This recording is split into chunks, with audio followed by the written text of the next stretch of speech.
जय हिंद। आज की ताज़ा खबर, पहली खबर निकल के आ रही है कि एनएफएसए आदि आपके पास कार है, इनकम टैक्स भी देते हैं, तो आपके पास आने वाला है सरकारी नोटिस। जानिए क्या है मामला।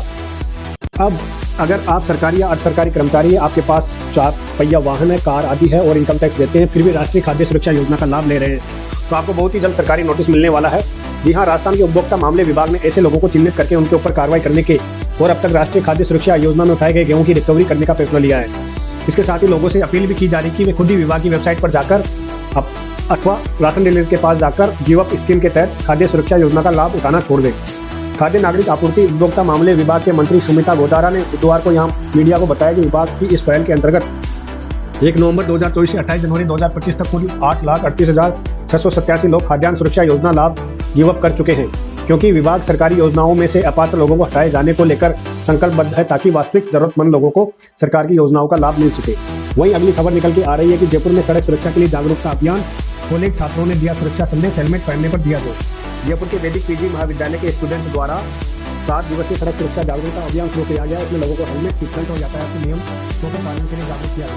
वही अगली खबर निकल के आ रही है कि IRSSB ने निकाली 13,000 से अधिक पदों पर भर्ती। यह अंतिम तारीख। राजस्थानी कर्मचारी चयन बोर्ड ने 13,398 पदों पर भर्ती की घोषणा की है। इस भर्ती में CHO, नर्स, लेखा सहायक, लैब टेक्नीशियन, महिला स्वास्थ्य कार्यकर्ता समेत 29 से अधिक श्रेणी के पद भरे जाएंगे। जारी घोषणा के मुताबिक संविदा के तहत नौकरी दी जाएगी। इच्छुक योग्य कैंडिडेट समय रहते आवेदन कर दें। इसके लिए आप इसकी ऑफिशियल वेबसाइट पर नोटिफिकेशन जारी किया है, वहां जाकर आप इसको देख सकते हैं। आवेदन प्रक्रिया शुरू होने में वक्त है। इस भर्ती के लिए आवेदन 18 फरवरी से किए जाएंगे। आवेदन करने की अंतिम तारीख 19 मार्च रहेगी। इस भर्ती के लिए आवेदन करने वाले कैंडिडेट्स की न्यूनतम आयु 18 वर्ष है और अधिकतम आयु 40 वर्ष है। परीक्षा कंप्यूटर बेस्ड या टैबलेट बेस्ड होने वाली है। पदों का विवरण की बात करें तो नर्स के 1939 पद, खंड कार्यक्रम अधिकारी के 53 पद, डाटा एंट्री ऑपरेटर के 177, कार्यक्रम सहायक और कनिष्ठ कार्यक्रम सहायक के 146, लेखा सहायक के 272, फार्मा सहायक 499, सेक्टर स्वास्थ्य परिवेशक 565, सामाजिक कार्यकर्ता के 72, अस्पताल प्रशासक के 44, मेडिकल लैब टेक्नीशियन के 414, नर्सिंग इंचार्ज के 4, महिला स्वास्थ्य कार्यकर्ता के 159, बायोमेडिकल इंजीनियर के 35, फिजियोथेरेपिस्ट सहायक के 58, वरिष्ठ काउंसलर के 40, साइकियाट्रिक केयर 49, कार्डियोलॉजिस्ट के 42, नर्सिंग प्रशिक्षक के 56, रिहेबिलिटेशन कार्यकर्ता के 635, पब्लिक हेल्थ केयर नर्स के 102 और कंपाउंडर आयोग के 661 समेत कुल 13,398 पदों पर भर्ती की जाएगी। वहीं अगली खबर निकल के आ रही है कि लिव इन रिलेशनशिप मामलों को लेकर कानून बनाने की जरूरत। हाईकोर्ट ने कहा कि लिव इन रिलेशनशिप में रहने वाले व्यक्ति और उनके बच्चों के अधिकारों की सुरक्षा को लेकर कानून बनाने की आवश्यकता जताई। साथ ही सवाल उठाया कि क्या विवाह विच्छेद किया बिना लिव इन रिलेशनशिप में रहने वाले विवाहित व्यक्ति कोर्ट से सुरक्षा दिलाने की प्रार्थना करने के हकदार है। हाईकोर्ट ने लिव इन रिलेशनशिप में रहने वाले व्यक्तियों तथा उनके बच्चों के अधिकारों की सुरक्षा को लेकर कानून बनाने की आवश्यकता जताई। साथ ही सवाल उठाया क्या विवाह विच्छेद किया बिना लिव इन रिलेशनशिप में रहने वाले विवाहित व्यक्ति कोर्ट से सुरक्षा दिलाने की प्रार्थना करने के हकदार है।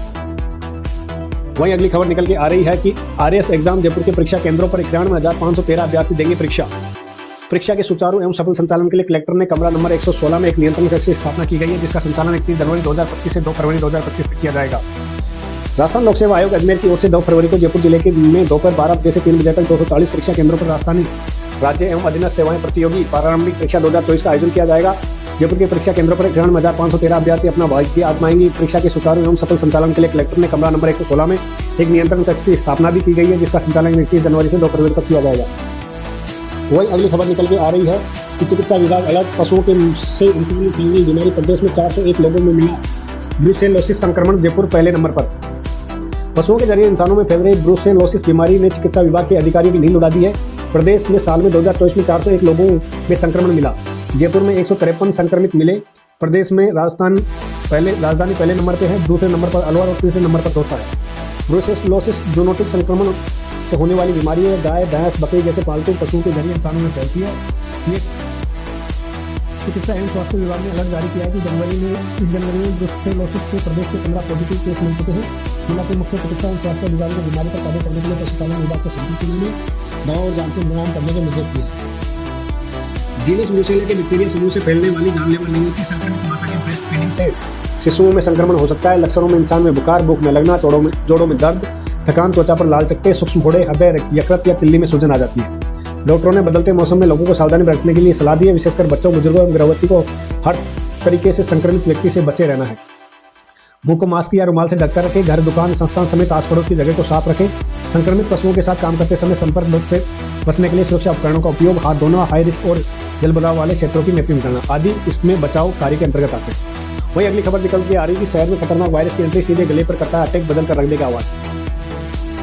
राजस्थान की राजधानी जयपुर में खतरनाक वायरस ने एंट्री ले ली है। एसएमएस अस्पताल में गुइलेन बेरी सिंड्रोम के 3 मरीज मिले हैं। पुणे में गुइलेन बेरी सिंड्रोम ने कहर मचा रखी है। अब इस वायरस के 3 संक्रमित रोगी जयपुर में मिले हैं। तीनों मरीज जयपुर के एसएमएस अस्पताल में मिले हैं। कॉलेज के प्रिंसिपल दीपक माहेश्वरी ने बताया कि इन मरीजों के सैंपल निजी अस्पतालों से भेजे गए थे। जांच के बाद इन्हें गुइलेन बेरी सिंड्रोम से संक्रमित होने की पुष्टि कर दी गई है। तीनों की स्थिति स्थिर है और अस्पताल में उनका इलाज हो रहा है। गुइलेन बेरी सिंड्रोम एक दुर्लभ न्यूरोलॉजिकल बीमारी है। इससे ग्रसित व्यक्ति में पैरालिसिस जैसी समस्या देखने को मिलती है। बॉडी की इम्यून सिस्टम अपने ही शरीर के पेरिफेरल नसों पर हमला करती है। ऐसे में मरीज को कमजोरी महसूस होने लगती है, साथ ही शरीर के कई हिस्से सुन्न हो जाते हैं। अस्पताल में एडमिट तीनों मरीज अभी स्थिर हैं और इलाज से उनकी स्थिति में सुधार हो रहा है। वही अगली खबर निकल के आ रही है कि बीएससी नर्सिंग पेपर लीक मामले में आरयूएचएस की बड़ी कार्रवाई, 5 संदिग्धों को दबोचा और एफआईआर के बाद पूछताछ जारी। गौरतलब है कि राजस्थान में पेपर लीक का मामला एक बार फिर सामने आया है, जिसमें मौजूदा बादल लाल सरकार के दावों की पोल खुल गई। ताजा घटना जयपुर में हुई, जहां बीएससी नर्सिंग का पेपर लीक हो गया और विश्वविद्यालय प्रशासन ने इस मामले की पुष्टि करते हुए पेपर को निरस्त घोषित कर दिया गया। राजस्थान स्वास्थ्य विज्ञान विश्वविद्यालय के कुलपति डॉक्टर धनंजय अग्रवाल ने बताया कि बीएससी नर्सिंग पाठ्यक्रम की परीक्षाएं 23, 24 और 25 जनवरी को आयोजित की गई थी। इन परीक्षाओं के प्रथम सेमेस्टर के छात्रों के लिए applied anatomy and applied physiology, द्वितीय सेमेस्टर के छात्रों के लिए applied biochemistry and applied nutrition in डायट्रिक्स और तृतीय सेमेस्टर के छात्रों के लिए applied microbiology and infection control safety issue की परीक्षाएं शामिल थी। इनको निरस्त कर दिया गया। वही अगली खबर निकल के आ रही है कि राजस्थान में सरपंचों को प्रशासक लगाने के बाद अब रैली में निकालेंगे सरपंच, भजन लाल का दिखाएंगे आभार। 4 फरवरी को जयपुर में आयोजित कार्यक्रम में सरपंचों की ओर से मुख्यमंत्री भजन लाल का अभिनंदन किया जाएगा। सरपंच संघ के अध्यक्ष बंशीधर गढ़वाल ने कहा कि सरपंच संघ के लगातार प्रयास के बाद राज्य सरकार ने सरपंचों का कार्यकाल बढ़ाया और प्रशासक की जिम्मेदारी दी। देश के कई राज्यों में पंचायती राज के अधिकार दिए गए, लेकिन कुछ ना कुछ कमी रही। केवल राजस्थान में गांवों के हितों को ध्यान में रखते हुए सरपंच तथा वार्ड पंचों को यथावत रूप से ग्राम पंचायतों की योजनाओं पर कार्य करने का मौका दिया। वे सोमवार को सतपुलिया स्थित एक गार्डन में आयोजित कार्यक्रम को संबोधित कर रहे थे। उन्होंने कहा कि 4 फरवरी को जयपुर में आयोजित कार्यक्रम में सरपंचों की ओर से मुख्यमंत्री भजन लाल का अभिवादन किया जाएगा। वरिष्ठ प्रदेश महामंत्री शक्ति सिंह रावत, प्रदेश कार्यकारी अध्यक्ष नेमीचंद, प्रदेश प्रवक्ता रामप्रकाश चौधरी ने भी संबोधित किया। उन्होंने सरपंचों की प्रत्येक मांग को शांतिपूर्ण रूप से प्रशासन एवं राज्य सरकार तक पहुंचाने का आह्वान किया। वहीं अगली खबर निकल के आ रही है कि राजस्थान में 3 यूनिवर्सिटी में पीएचडी पर 5 साल का लगा बैन, 3 से 5 लाख रुपए में दे रही डिग्री। यूजीसी ने अब सभी निजी यूनिवर्सिटी को निर्देश दिए हैं कि उन्हें अपने रिसर्च पोर्टल पर पीएचडी से संबंधित हर जानकारी साझा करनी होगी। यूनिवर्सिटी ग्रांट कमीशन यानी यूजीसी ने राजस्थान की 3 यूनिवर्सिटी में 5 साल तक की पीएचडी प्रवेश पर रोक लगा दी है। यूजीसी ने यह कार्रवाई पीएचडी डिग्री देने में किए जाने वाले नियमों के उल्लंघन पर की है। पहली बार की गई यूजीसी की इस कार्रवाई ने प्रदेश के अन्य निजी यूनिवर्सिटियों पर भी सवाल खड़े कर दिए। राजस्थान में यूनिवर्सिटी की ओर से पीएचडी की डिग्री देने तथा प्रवेश प्रक्रिया में यूजीसी नियमों की पालना नहीं की जा रही थी। इसी को देखते हुए यूजीसी ने अब सभी निजी यूनिवर्सिटी को निर्देश दिए कि उन्हें अपने रिसर्च पोर्टल पर पीएचडी से संबंधित हर जानकारी साझा करनी होगी। यानी यूनिवर्सिटी में पीएचडी में कितने छात्र नामांकित किए गए हैं, किस विषय में छात्र पीएचडी कर रहा है, कितने गाइड है, इतना ही नहीं यूनिवर्सिटी के विभागवार असिस्टेंट, एसोसिएट प्रोफेसर और प्रोफेसर कितने से यह जानकारी भी देनी होगी।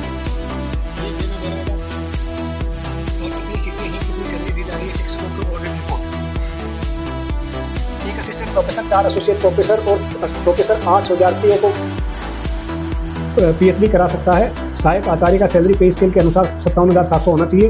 इन गाइडलाइन को अगर पूरा नहीं किया जाता है तो पीएचडी की डिग्री अवैध मानी जाएगी। दरअसल नियमानुसार असिस्टेंट प्रोफेसर, एसोसिएट प्रोफेसर और प्रोफेसर यूनिवर्सिटी में नियमित होने चाहिए।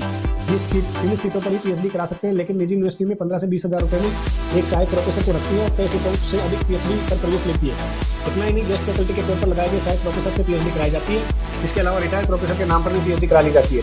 यह प्रक्रिया गुप्त पूरी की जाती है, इसलिए यूनिवर्सिटी की ओर से अपना रिकॉर्ड ऑनलाइन साझा नहीं किया जाता। वही अगली खबर निकल के आ रही है कि अमेरिका में लिंग परिवर्तन पर लगा बैन। आखिर ट्रंप ने क्यों लिया यह बड़ा फैसला? राष्ट्रपति डोनाल्ड ट्रंप ने लिंग परिवर्तन कानून पर साइन कर दिया है। ट्रंप के आदेश के मुताबिक अमेरिका में 19 वर्ष से कम आयु के लोग लिंग परिवर्तन नहीं करा सकेंगे। हाल ही में ट्रांसजेंडर को लेकर भी ट्रंप ने एक बड़ा फैसला लिया है। ट्रंप ने सोमवार को पेंटागन को एक समीक्षा करने का निर्देश दिया, जिसमें ट्रांसजेंडर को सैन्य सेवा से भी प्रतिबंधित किया जा सकता है। ट्रंप ने बयान दिया कि अमेरिका की नीति के किसी बच्चे के एक लिंग से दूसरे लिंग में तथाकथित परिवर्तन को वित्त पोषित, प्रायोजित, बढ़ावा, सहायता या समर्थन नहीं देगा और इन विनाशकारी जीवन बदलने वाली प्रक्रियाओं को प्रतिबंधित या सीमित करने वाले सभी कानूनों को सख्ती से लागू करेगा। वही अगली खबर निकल के आ रही है, बत्तियां बंद, विदेश दौरों पर रोक। ट्रंप के एक एक्शन से यूएन एजेंसियों में हड़कंप। संयुक्त राष्ट्र की शरणार्थी एजेंसी फिलहाल 136 देशों पर अपने घरों से जबरन विस्थापित किए जाने हुए 12.2 करोड़ लोगों को जीवन रक्षक सहायता प्रदान कर रही है। अमेरिकी राष्ट्रपति डोनाल्ड ट्रंप ने सभी विदेशी मदद वाली फंडिंग को अगले 90 दिनों तक रोकने का आदेश दिया है। इससे दुनिया भर में हड़कंप मच गया है। इस सबसे ज्यादा और बुरा असर संयुक्त राष्ट्र की एजेंसियों पर पड़ा है। इसके जरिए दुनिया भर की कई मानवीय सहायता पहुंचाई जा रही है। द गार्जियन की एक रिपोर्ट के मुताबिक ट्रंप के नए आदेश के बाद यूएन एजेंसियों ने अपने खर्चे और मानवीय सहायता कार्यों में भी कटौती करनी शुरू कर दी है। रिपोर्ट में कहा गया है कि संयुक्त राष्ट्र की शरणार्थी एजेंसी जैसी एनएचसीआर में प्रमुख फिलिपो ग्रांडी ने कर्मचारियों को रात भर में ईमेल भेजकर सभी तरह के खर्चे पर तत्काल रोक लगाने के आदेश दिए। ईमेल में कहा गया कि आपात स्थिति को छोड़कर नई सप्लाई ऑर्डर में 90 दिन की देरी, भर्ती और अनुबंध पर रोक, सभी अंतर्राष्ट्रीय हवाई यात्रा पर रोक होगी, क्योंकि एजेंसी अमेरिका द्वारा फंड रोके जाने की समस्या से निपटने की कोशिश कर रही है। वहीं अगली खबर निकल के आ रही है, रूस से सुकोई 35 फाइटर प्लेन खरीदे हैं। ईरान ने पहली बार किया ऐलान, इजराइल की बढ़ेगी टेंशन। ईरान ने रूस निर्मित सुकोई 35 लड़ाकू विमान खरीदे हैं। पहली बार ईरान ने इसका खुलासा किया है। इजराइल की धमकी के बीच ईरान अपनी सैन्य ताकत को तेजी से बढ़ा रहा है। वहीं रूस भी खुलकर ईरान के साथ खड़ा है। तेहरान और मॉस्को के बीच बढ़ते सैन्य सहयोग की वजह से पश्चिमी देशों की बढ़ती चिंताओं के मध्य पहली बार किसी ईरानी अधिकारी ने इस खरीद की पुष्टि की है। खत्म ऑल अर्मेनिया सेंट्रल मुख्यालय के उप समन्वयक ने कहा कि जब भी आवश्यक होता है हम अपनी वायु, थल और नौसेना को मजबूत करने के लिए सैन्य साजो सामान खरीद करते हैं। अभी सैन्य साजो सामान का उत्पादन भी तेज कर दिया है। वहीं अगली खबर निकल के आ रही है, ईरान ड्रोन, अमेरिका को टक्कर देने के लिए ईरान ने तैयार किया खतरनाक हथियार, 4000 किलोमीटर तक टारगेट होगा तबाह। ईरान ने शहीद 149 गाजा नामक ड्रोन को ऑपरेशनल किया है, जो 4000 किलोमीटर तक के लक्ष्यों पर हमला करने में सक्षम है। जानते हैं इनकी विशेषताएं। इसकी तुलना अमेरिकी MQ-9 रीपर ड्रोन से की जा सकती है। ईरान ने अपने सबसे एडवांस मानव रहित युद्धक विमान UCAV शहीद 149 गाजा को ऑपरेशनल कर दिया है। ये ड्रोन 4000 किलोमीटर तक के टारगेट पर हमला करने की काबिलियत रखता है और उसे Islamic revolutionary guard corpse aerospace force को सौंपा गया। डिफेंस की मिरर की रिपोर्ट के मुताबिक इस high altitude long endurance drone ने ग्रेट कॉकपिट और सैन्य अभ्यास के दौरान अपनी ताकत का प्रदर्शन किया था, जिसमें उसने कई लक्ष्यों पर सटीक निशाना साधा। शहीद 149 में अत्याधुनिक एवियोनिक्स सिस्टम है, जिसे electro optical, infrared sensor, laser range finder और सैटेलाइट कम्युनिकेशन एंटीना शामिल है। यह 500 किलोमीटर के दायरे में सर्विलांस कर सकता है और स्टील्थ विमानों का पता लगाने में भी सक्षम है। विंग स्पैन यानी कि डेनो की इसकी लंबाई 21 मीटर की है। RPR की क्षमता 500 किलोग्राम तक किया ले जा सकता है। उड़ान समय 25 घंटे तक उड़ान भर सकता है। क्रूजिंग स्पीड 215 किलोमीटर प्रति घंटा की है। अधिकतम ऊंचाई 35,000 फीट पर उड़ सकता है। अमेरिका की MQ-9 रीपर ड्रोन का जवाब है। शहीद 149 को ईरान ने अमेरिका की MQ-9 रीपर ड्रोन के जवाब के रूप में तैयार किया है। इसकी डिजाइन और पावर को ध्यान में रखते हुए यह अमेरिका की हाईटेक रीपर ड्रोन की बराबरी करता है। वहीं अगली खबर निकल के आ रही है, गाजा में कंडोम बांटने के लिए $5 करोड़ बाइडेन ने दिए फंड को एलन मस्क के DOJ ने रोका। व्हाइट हाउस की प्रेस सचिव कैरोलिन लेविट ने बताया कि एलन मस्क की अगुवाई में department of government efficiency DOGE और office of the management and budget को रिपोर्ट खंगालने पर पता चला कि बाइडेन प्रशासन ने गाजा में कंडोम बांटने की एक इतनी बड़ी धनराशि मंजूर की थी। अमेरिका के पूर्व राष्ट्रपति जो बाइडेन ने गाजा पट्टी में कंडोम वितरण प्रोग्राम के तहत $5 करोड़ के फंड की मंजूरी दी थी, लेकिन फॉर्म 57 स्पेशल की दी। व्हाइट हाउस की प्रेस सचिव कैरोलिन लेविट ने बताया कि एलन मस्क की अगुवाई में डिपार्टमेंट ऑफ गवर्नमेंट एफिशिएंसी और ऑफिस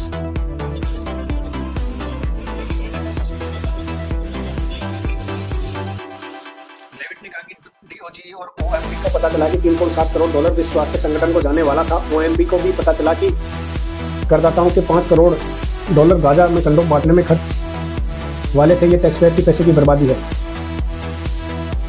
अब समझ लेते हैं कि ये DOGE क्या है। DOGE ट्रम्प के एक नए डिपार्टमेंट का नाम ये कहाँ से आया। दरअसल डोजेकॉइन एक पॉपुलर क्रिप्टो करेंसी है जो इस साल 2013 में बनाया गया था। डोजेकॉइन को बेली मार्कस और जैक्सन पलमार ने साल 2013 में लॉन्च किया। ये सुबह इनू दो की फोटो लगी है। दिलचस्प बात यह कि बिटकॉइन और दूसरों क्रिप्टो करेंसी का मजाक उड़ाने के लिए डोजेकॉइन का क्रिएट किया गया था, लेकिन साल 2021 में ये क्रिप्टो करेंसी चर्चा में आई। इसकी चर्चा में आने की वजह भी एलन मस्क की थी।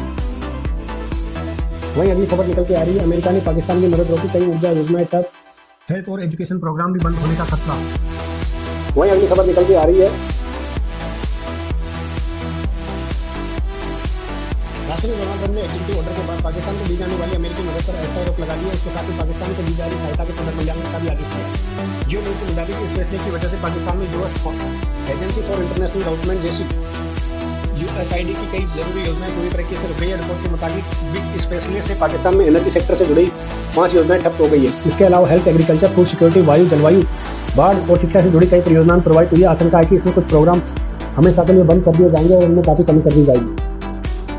वहीं अगली खबर निकल के आ रही है, कांगो में के गोमा शहर पर M23 विद्रोहियों का कब्जा, 80 भारतीय सैनिक फंसी, लगातार हो रही फायरिंग।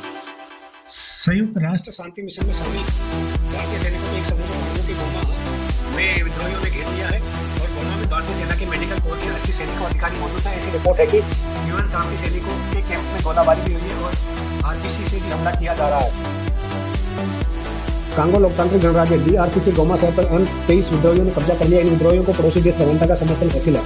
दोनों ने भारतीय सेना के मेडिकल कोर के 80 सैनिक अधिकारी मौजूद हैं। यह संयुक्त राष्ट्र संघ की शांति सेना के हिस्से के रूप में अपनी सेवाएं दे रहे हैं और ऐसी खबर है कि विद्रोहियों ने शांति सेना के लेवल 3 फील्ड हॉस्पिटल वाले उस कैंप को भी घेर लिया जहां भारतीय सैनिक मौजूद है। इतना ही नहीं, कैंप के अंदर फायरिंग और RPG से हमले की खबरें आ रही है। अमेरिका ने रवांडा को हटकाया। इसी बीच अमेरिका ने रवांडा को कहा है कि वह कांगो के में गोमा पर M23 विद्रोही कब्जे से बहुत दुखी है। ये बड़ी बात यह कि विद्रोहियों ने मात्र 2 दिन में की लड़ाई में 20 लाख की आबादी वाले इस शहर पर नियंत्रण मजबूत कर लिया है, जिनके किनारे बसे शहर के कुछ बाहरी जिलों में गोलाबारी की अलग अलग आवाज़ें सुनाई दे रही है। गोमा के विद्रोहियों के हमले के कारण गोमा की सड़कों पर शव पड़े हुए हैं, अस्पताल भरे हुए हैं और संयुक्त राष्ट्र के शांति सैनिकों को अपने ठिकाने में शरण लेनी पड़ी है। वहीं अगली खबर निकल के आ रही, नहीं छोड़ेंगे बंधक। हमास ने इजराइलियों को दी चेतावनी, 19 जनवरी से जारी था युद्ध विराम। इजराइल और हमास के बीच 19 जनवरी से युद्ध विराम जारी है। इसी बीच हमास ने इजराइल पर आरोप लगाया कि वह गाजा में मानवीय सहायता और जरूरी उपकरणों को समय पर भेजने में असफल रहा है। युद्ध विराम के 1 सप्ताह के भीतर मानवीय सहायता भेजने में विफल रहने पर हमास ने चेताया कि वह इससे बंधकों की अदला बदली की प्रक्रिया प्रभावित हो सकती है। इजराइल और हमास के बीच युद्ध विराम 19 जनवरी से प्रभावित हो गया था और 7 अक्टूबर 2023 में हमास के आतंकियों ने इजराइल में कत्लेआम मचाया था। इसके जवाब में इजराइल ने गाजा पर चढ़ाई की थी और तब से लगातार जंग जारी रही है। इसके बाद इस महीने युद्ध विराम प्रभावी हुआ। युद्ध विराम के तहत पहले चरण में गाजा में आतंकियों द्वारा बनाए गए 33 बंधकों को इजराइलियों द्वारा बंधक बनाए गए 1900 से अधिक फिलिस्तीनियों के बदले में रिहा किया जा रहा है। इसी बीच हमास ने इजराइल पर गाजा को सहायता देने में देरी का आरोप लगाया है। हमास का कहना है कि गाजा को सहायता देने के देरी के कारण बंधकों की रिहाई का प्रभाव पड़ सकता है। हमास का कहना है कि इजराइल अमेरिका के कहने के बावजूद गाजा पट्टी में टेंट, भारी मशीनरी, अन्य उपकरण व जरूरत का सामान भेजने में विफल रहा है। हमास के अधिकारियों ने इजराइल पर आरोप बुधवार को लगाया है कि इजराइल ने गाजा में मानवीय सहायता पहुंचाने में अनावश्यक रूप से देरी की। इसके साथ ही हमास के अधिकारियों ने चेतावनी दी कि इससे बंधकों की रिहाई पर विपरीत असर पड़ सकता है। वहीं अगली खबर निकल के आ रही है, यूपी में वेदर। आज भी 40 जिलों में घने कोहरे की चेतावनी, 48 दिन में बदलेगा मौसम, बादल बारिश का अलर्ट। कुछ दिन बाद यूपी का मौसम एक बार फिर बिगड़ने वाला है। 21 जनवरी को पश्चिमी विक्षोभ में यूपी में हल्की बारिश के साथ सिलसिला से मध्यम कोहरा रहने की संभावना जताई गई है। वहीं अगली खबर निकल के आ रही है, बजट सत्र में पास हो जाएगा वक्त। कानून संशोधन बिल, जेपीसी की रिपोर्ट बहुमत से स्वीकार। वक्त कानून संशोधन विधेयक जेपीसी की रिपोर्ट में बहुमत के साथ स्वीकार कर लिया गया है। गुरुवार को लोकसभा सचिवालय को यह रिपोर्ट भेजी जाएगी। सरकार की कोशिश रहेगी कि आगामी बजट सेशन में इस बिल के दोनों सदनों को पास करा लिया जाए। इसके लिए दोनों सदनों में सरकार को साधारण बहुमत की जरूरत होगी। वक्त कानून के संशोधन से संबंधित विधेयक पर गठित संयुक्त संसदीय समिति की रिपोर्ट 11 मतों की तुलना में 15 मतों के बहुमत से स्वीकार कर लिया गया है। माना जा रहा है कि जेपीसी लोकसभा सचिवालय को गुरुवार को अपनी रिपोर्ट सौंप देगी और आगामी बजट सत्र में इसे दोनों सदनों में पेश किया जाएगा। सरकार बजट सत्र के दूसरे चरण के दौरान जेपीसी द्वारा सुझाए गए 15 संशोधनों के साथ विधेयक पास कराने की कोशिश करेगी। जेपीसी की फाइल रिपोर्ट में विधेयक के सत्तापक्ष के सदस्यों द्वारा सुझाए गए 15 संशोधनों को जगह मिली है। इसके पहले विपक्ष द्वारा सुझाए गए संशोधन को बहुमत से खारिज किए जा चुके हैं। विपक्षी सदस्यों ने रिपोर्ट को मुसलमानों के धार्मिक मामले को दखल करार करते हुए सिख के खिलाफ अपनी राय दर्ज कराई। वहीं अगली खबर निकल के आ रही है कि महाकुंभ में बढ़ती दर पर बोलते हुए बराई सीएम योगी की आंखें, मृतकों के परिजनों को 25 लाख की मदद, न्यायिक जांच का भी ऐलान। योगी आदित्यनाथ ने भावुक होते हुए कहा कि हम लोग रात से ही महाकुंभ मेला प्रशासन के साथ संपर्क में हैं। प्राधिकरण, पुलिस प्रशासन, एनडीआरएफ, एसडीआरएफ और अन्य जितने भी व्यवस्थाएं हो सकती थी उन सबको मेला क्षेत्र में तैनात किया गया है। तो ये थी आज की मुख्य खबर। आशा करता हूँ कि यह हमारा सेशन आपको पसंद आया होगा। ऐसी ही ताज़ा तरीन खबरों के साथ अपडेट के लिए जुड़े रहिए हमारे साथ और चैनल को सब्सक्राइब कीजिए, लाइक कीजिए और लोगों को शेयर कीजिए अगर आपको अच्छा लगे तो। साथ ही आप हमें कमेंट करके बताइए कि इसमें आपको कौन सी खबर अच्छी लगी और किस क्षेत्र से संबंधित आपको समाचार सुनना पसंद है, जिससे हम उन क्षेत्र की भी न्यूज़ को कवर कर सकें। तब तक के लिए जय हिंद, जय भारत।